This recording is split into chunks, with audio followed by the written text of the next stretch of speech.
থেকে 1328 জন যাত্রীকে নিয়ে আস্থা ট্রেন রওনা হলো অযোধ্যার উদ্দেশ্যে।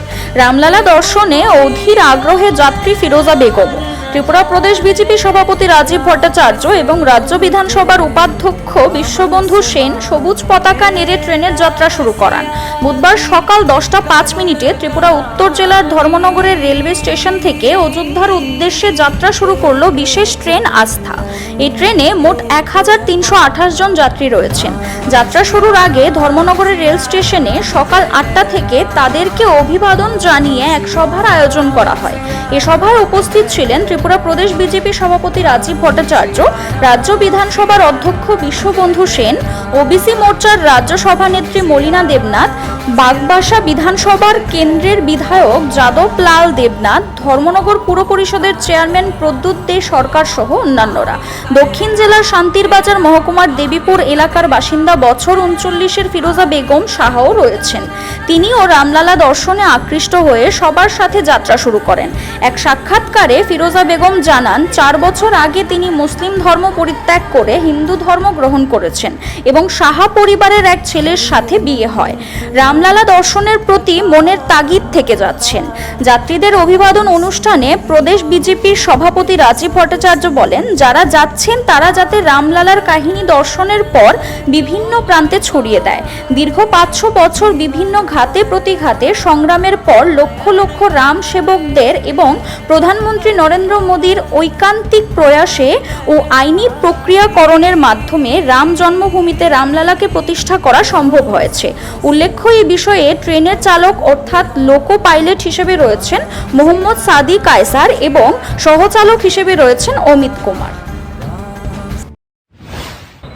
মাননীয় বিশ্ববন্ধু সেন ঠিক কথা বলেছেন যে আপনারা যেরকম পুণ্য কাজে যাচ্ছেন, আপনাদেরকেও বলবো আপনারাও সেটাকে সেখান থেকে শেয়ার করা, মানুষের কাছে কথা বলা, মানুষের কাছে সেই বার্তাটা পৌঁছানো। আপনাদের সুবিধা অসুবিধার জন্য গতকালকেই আমাদের 8 জনের টিম অযোধ্যাতে পৌঁছে গেছে আপনাদের ব্যবস্থা দেখার জন্য। এবং রেলওয়ে ডিপার্টমেন্টও আপনাদের রেলের মধ্যে যাতে অসুবিধা না হয় তার জন্য ভালো ব্যবস্থা সেখানে করেছে। কিন্তু তা সত্ত্বেও কিছু কিছু ত্রুটি আমাদের থাকতে পারে। সেই ত্রুটিটা যখন আপনার সামনে আসবে তখন মোকাবেলা করবেন আর ভগবান রামের ছবিটা চোখের সামনে রাখবেন, দেখবেন সমস্ত সমস্যার সমাধান আমাদের শ্রী রাম আপনাদেরকে করে দেবে। বন্ধুরা, আমি আলোচনা দীর্ঘায়িত করছি না, কারণ ট্রেন অনেক অপেক্ষা করছেন, সময়ও হয়ে গেছে, আপনারা ট্রেনে গিয়ে উঠবেন।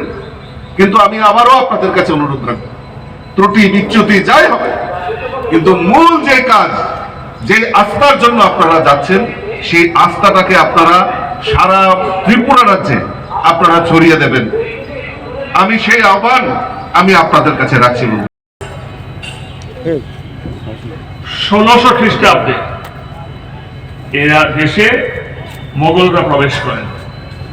তো 1600 পরে আক্রমণ হতে হতে হতে হতে 17, 18, 19, 20, 21, 22, 23, 24 লড়াইটা শুরু হয়েছিল 500 বছর ধরে, যে এখানে রামের বিগ্রহ প্রতিষ্ঠিত ছিল, রাম পূজা হতো।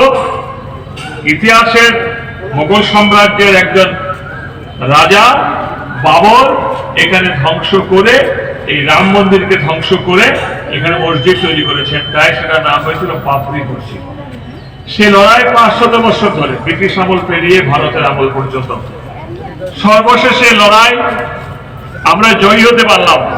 আমাদের মাননীয় প্রধানমন্ত্রী, আমাদের মার্গদর্শক এবং আজকে সারা পৃথিবী খ্যাত CRI TV, channel for news and entertainment.